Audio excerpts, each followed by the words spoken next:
All right, Math Journal page 65, lesson 3-1. It says, what's my rule?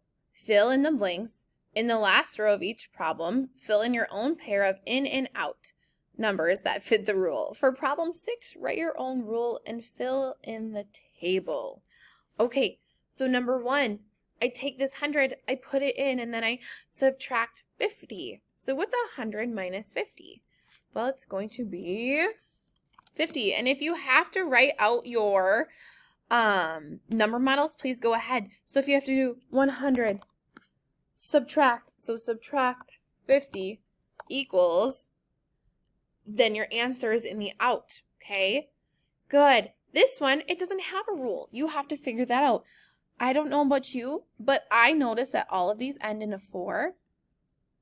And I notice that all of these end in a 3. And is this side getting bigger or smaller? Well, 14 to 23, it's getting bigger. All of these end in 4, all of these end in a 3. And look, 1 to 2, 3 to 4, 4 to 5. They're going up to just the next 10. So you figure out what that rule would be. Put it right in this box, and then you write your own number, and then use your rule to find the new number. Okay, we're multiplying by 2. 3 goes in, you multiply 3 by 2. What comes out, right? We're just doubling that. Good, subtract 30. Oh, niños and niñas, boys and girls, look at, we have the out first.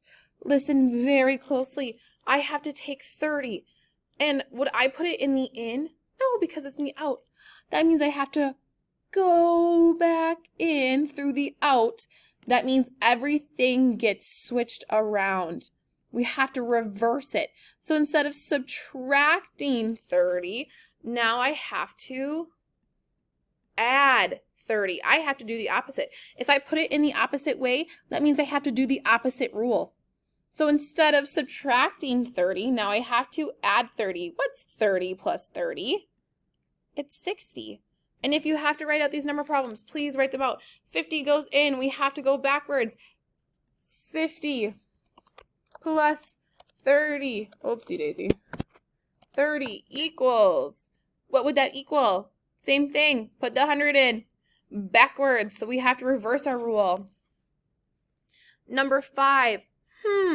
We don't know the rule and we don't know all of our answers. But look here.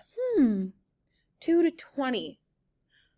2 to 20. Try a few different ways here. Think of, well, 20 is bigger than 2. So I know I'm either adding or multiplying. But I see that these end with zeros. So think 2 times what equals 20, or 2 plus what equals 20. And would that be the same for all of our numbers? Then these ones, whenever you figure out your rule, remember the output, go backwards, work backwards. And this one, you get to create your own rule, and you get to start with your own numbers to create your own output. Okay, great. When you're done with this, head on over to the Math Boxes video.